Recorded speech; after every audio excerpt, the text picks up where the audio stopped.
Well, Somalia is one of the countries that has borne the brunt of Islamist militants. And let's get to more now on the story. And I'm joined by CCTV's Abdulaziz Billow. He's in Mogadishu for us. Abdulaziz, Al-Shabaab is considered one of the deadliest Al-Qaeda affiliated groups in Mogadishu, in Somalia. What is the latest, though, in the government's fight against Al-Shabaab?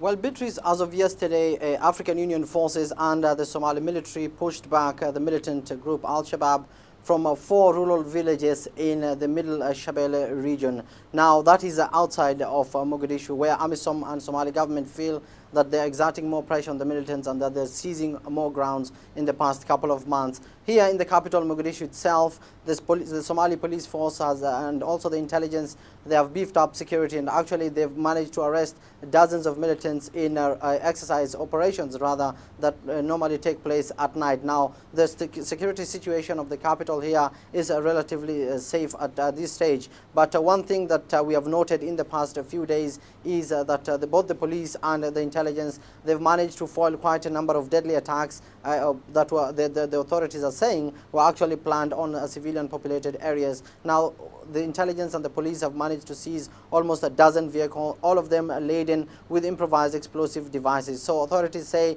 that if these attacks had taken place, then the death toll would have been of a much higher magnitude, but they've managed to foil all these attacks. Now, that is just but some of the achievements that authorities and AMISOM here claim to have achieved in the fight against the Al-Shabaab, but the militant group still poses a deadly threat here for the United Nations, AMISOM, and the Somali government. It continues to attack public areas, and it continues to attack African Union bases, Somali government bases, and also it has managed to attack areas outside Mogadishu, especially most recently in Baidoa, where they ran over a military base camp that is run by the Somali government. So basically, authorities here are saying that the Al-Shabaab remains a potential threat, but they are struggling to maintain the security of the country ahead of elections that are planned later in the year.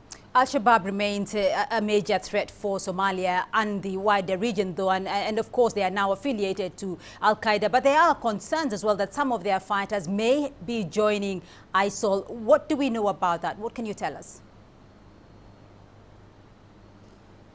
Well, Beatrice, Al-Shabaab is a sworn supporter of Al-Qaeda. It has pledged allegiance in 2012 that is going to remain an Al-Qaeda proxy here in the Horn of Africa. Now, Al-Shabaab is based here in south-central Somalia, and most recently, all its commanders are believed to be here. But recently, there's another group of fighters that pledged allegiance to ISIL. Now, this group has not has been under attack. They've actually been on the run, and they've been running away from the Al-Shabaab that don't want any ISIL influence here in Somalia. But one person who is recognizable is Sheikh Mumin. Now, he used to be a senior top commander for the Al-Shabaab before he fled south-central Somalia and moved with a bunch of fighters to the mountainous region of Galgala in the Puntland region. Now, that's where he pledged allegiance to join ISIL. Now, most recently, he launched his first ever video that analysts here say and security experts say it was just a mere propaganda video aimed at recruiting young people to join his cause. Now, in the video, we were seeing quite a few number of fighters who are pledging allegiance to ISIL, and there was a part where they were taking oath and they were saying that they are going to support ISIL. So definitely it will be interesting to note how this issue will play out in the coming months, because Al-Shabaab is a sworn enemy of ISIL and they're challenging ISIL. They don't want any ISIL dominance here. Now, in Puntland region, the security forces there, in the past, they have fought Al-Shabaab off, and they are saying that they're going to fight ISIL now, and they're calling for international support.